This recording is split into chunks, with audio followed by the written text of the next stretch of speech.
This podcast is sponsored by ebookit.com, self-publishing solutions for the independent author and small press. Visit us today at ebookit.com. Hello and welcome to the Toastmasters Podcast, the official podcast of Toastmasters International.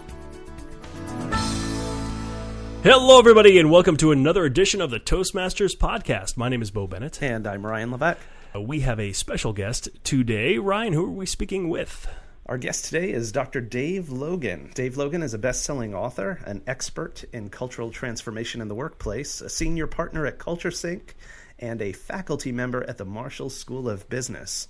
Dave is also going to be the keynote presenter at the upcoming 2011 Toastmasters International Convention in Las Vegas.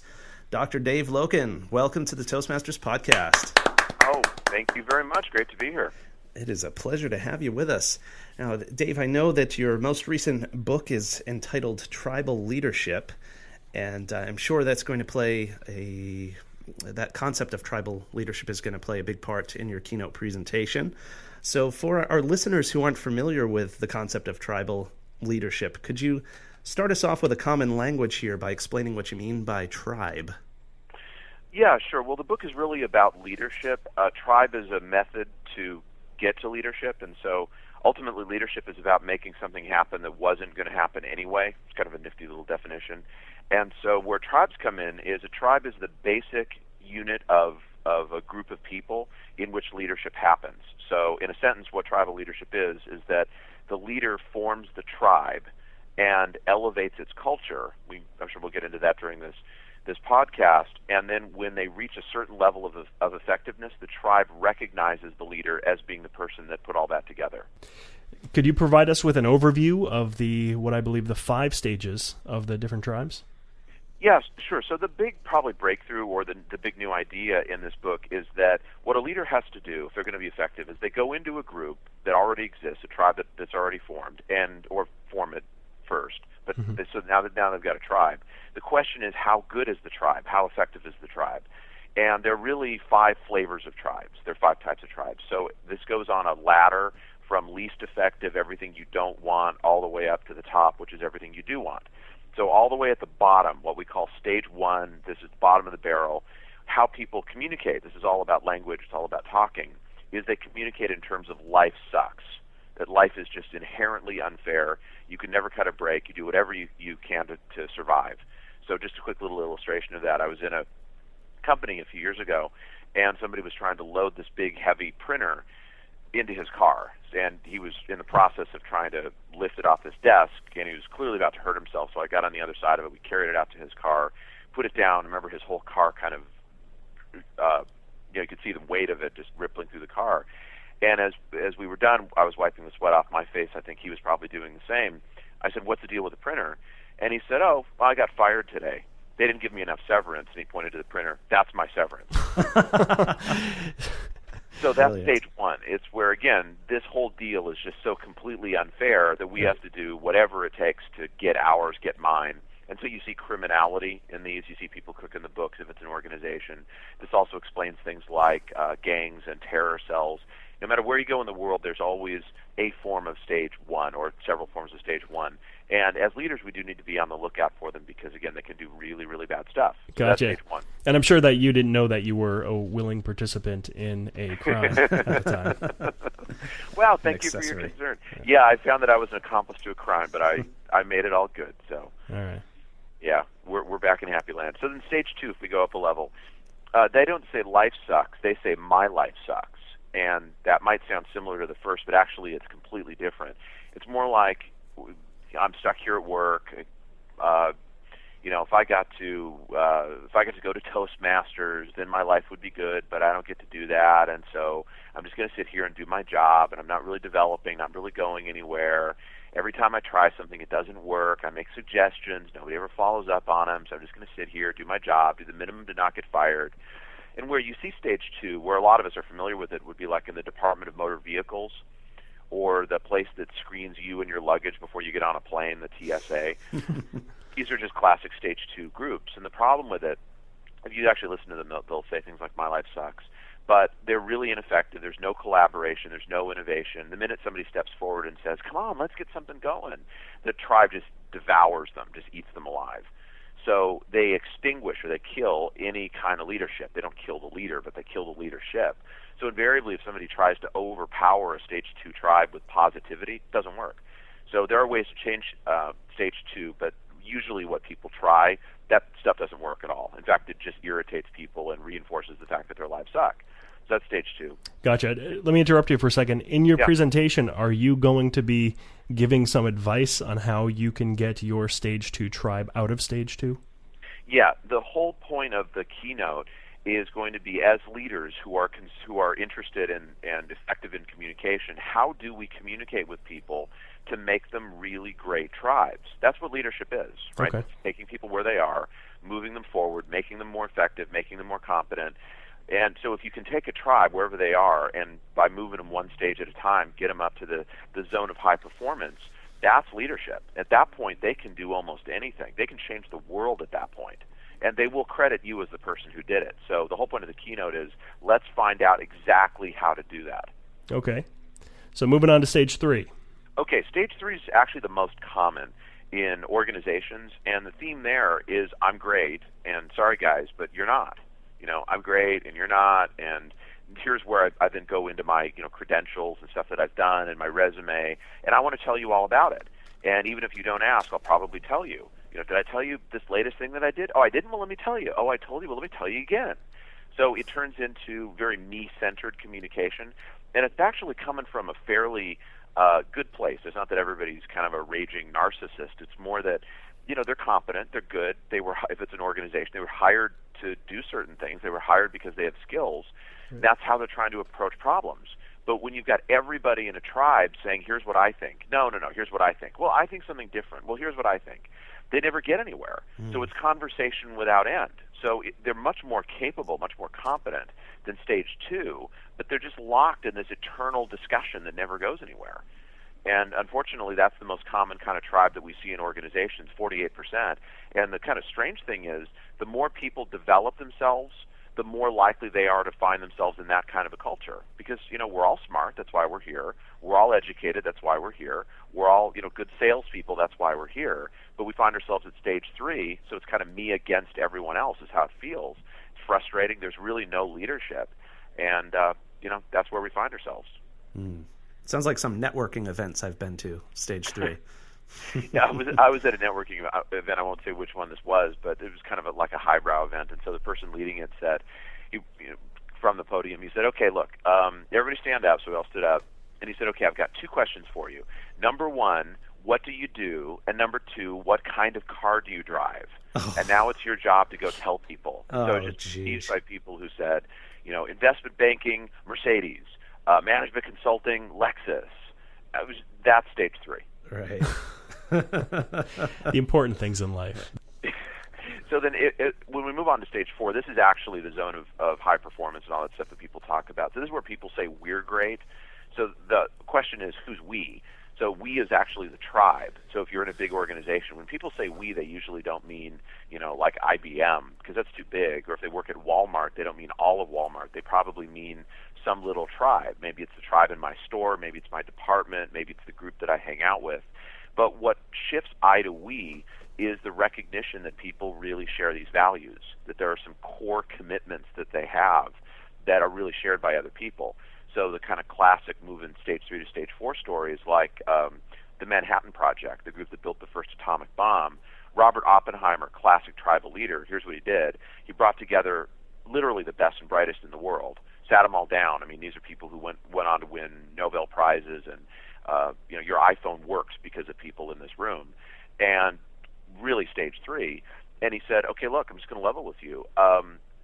We got a choice to make. Either we're going to get this thing, the bomb, first, or the Nazis are going to get it. Here's proof, and he put it out on the table. They all had security clearances. Look for yourselves. You tell me what you think this is. And they looked at it and said, those are heavy water experiments.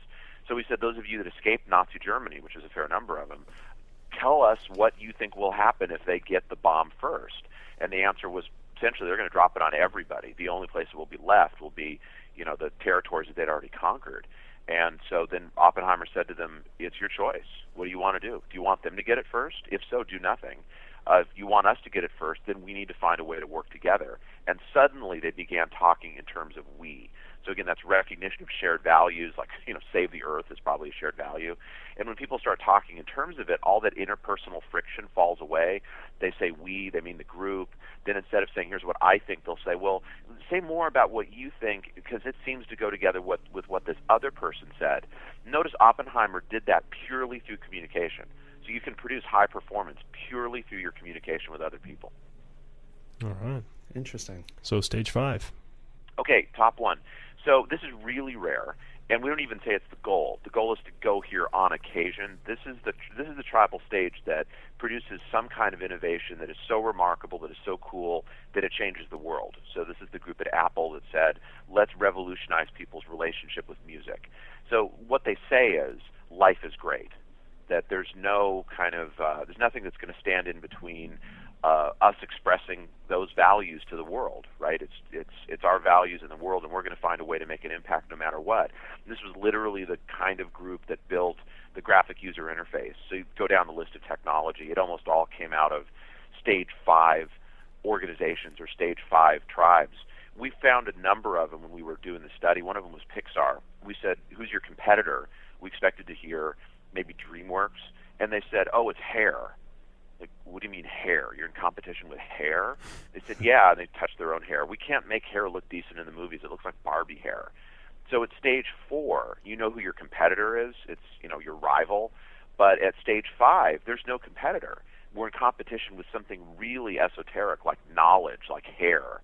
The MIT physics folks said, oh, we know who the competition is. It's Caltech. We hate those guys. Well, not really. We hire their people. They hire our people. We're all going to go work on the super collider together. I think we're in competition with, knowledge. That's sort of stage 5. So the goal is you solidify at stage 4, make your teams absolutely stable at that point, and then take these occasional drifts up into stage 5, produce something that's world-changing. Then you want to drift back down into stage 4 and make sure that it really gets done.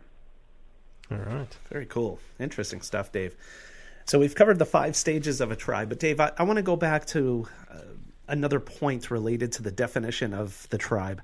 I know in your book you specify that a tribe is a group of 20 to 150 people.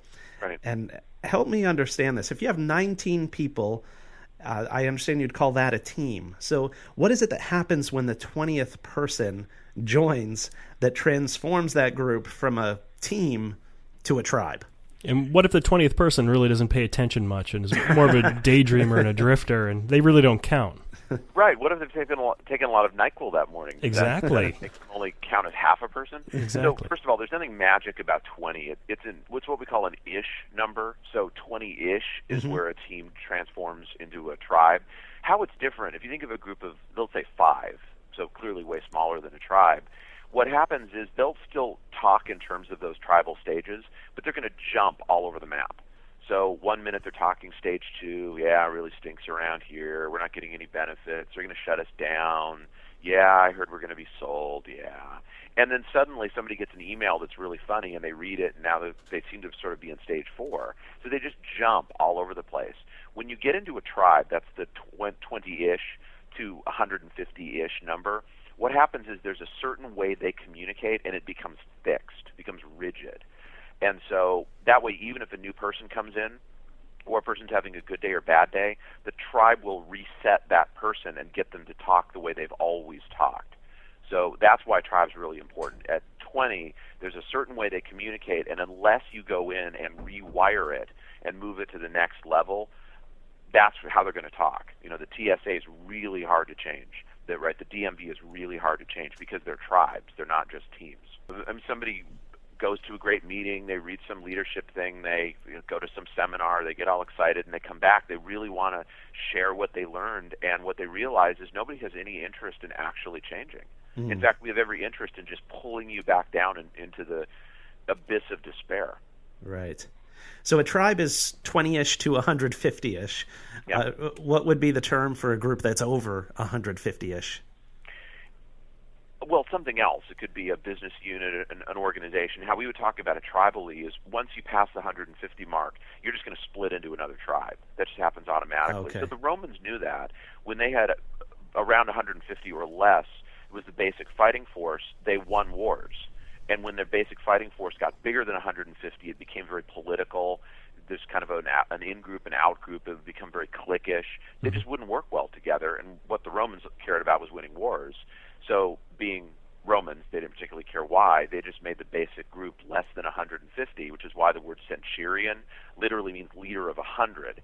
That way we can add a few soldiers if we got a few extras or people without a place to go. We're still under that 150 mark. So over 150, it's just multiple tribes. Chaos. Well, Dave, you're going to be speaking with multiple tribes in Las Vegas for sure with our many Toastmasters from around the world who'll be attending. I'd like to ask you, how do you think you're going to, convey all of this information to the Toastmasters in Las Vegas? And more specifically, not just convey the concepts, but in a way that you can help each of the tribes there, each of the individual Toastmasters leaders and members use the information to improve their own leadership and the cultures of the organizations that they're a part of? Well, first of all, I can't tell you how much I'm looking forward to that time. My own background is coming out of communication. I did Toastmasters for many years. My dad recommended I do it when I was in high school. And if you look at the tribal leaders, people who are doing this naturally without any advice from us, or just doing it naturally, one thing that they have in common is they are really good at communication. So if somebody wants to be a tribal leader, the first step is you got to go get good at communication.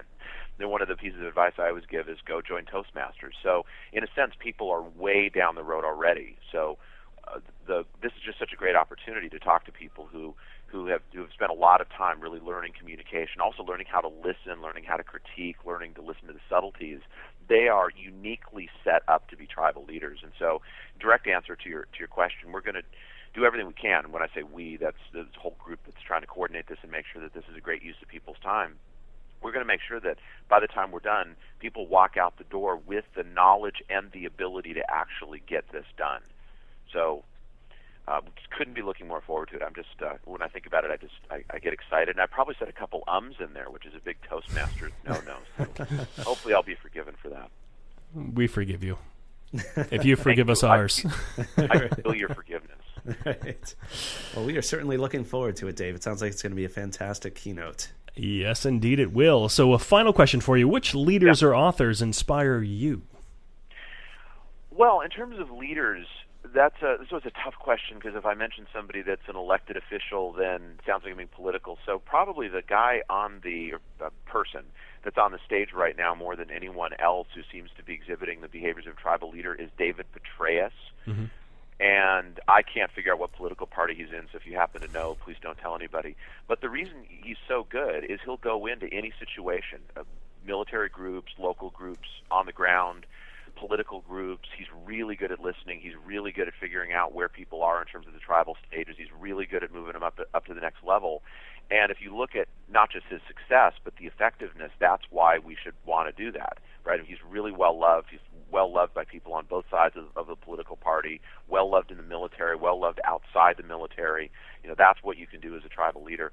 In terms of authors, it's really going to be the classics, and I think the people in Toastmasters will appreciate this. Probably my favorite writer of all time is Winston Churchill, and the fact he is or was such a great communicator comes through on the pages, but you also realize he was able to convey this to groups. He delivered hope to not just a nation, but half a world when hope seemed to be in such short supply during the war. So it's going to be people like that, people who've really made history by their communication. I love studying those people, love studying how they thought, how they approached situations. Right. Yeah, Winston Churchill is a gentleman who has allowed me to feel good about ending sentences with prepositions. Exactly. This famous line is, that whole rule is one up with which I will not put. Good old Winston, Sir Winston. Right. Well, Dave, we really appreciate you taking the time to join us on the show today. We really look forward to meeting you in person in Las Vegas. And before we let you go, would you just share with our listening audience where they can go to learn a little bit more about tribal leadership and about you? Sure. The website for the book is Tribal Leadership. That's all one word to two L's, tribal, and then leadership, but no space or anything or underscore in between them. So one big long word. TribalLeadership.net is probably a good place to go. Fantastic. Sounds great. All right. Dr. Dave, thank you very much. We will see you in August. All right, guys. Thank you very much. All right. You take care. You too. Bye-bye. Bye. All right. I hope that gets all of you very excited to attend the 2011 Toastmasters International Convention in Las Vegas. All right. Well, thank you very much for paying attention and listening to our podcast. We will see you next time on the Toastmasters podcast. Bye-bye, everybody. See ya.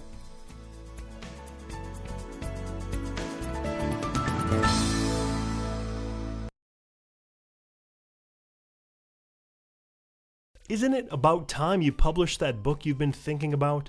We can help with that. At ebookit.com, we've been providing authors and small presses with ebook publishing services since 2010. Visit us today at ebookit.com and let us know how we can help you.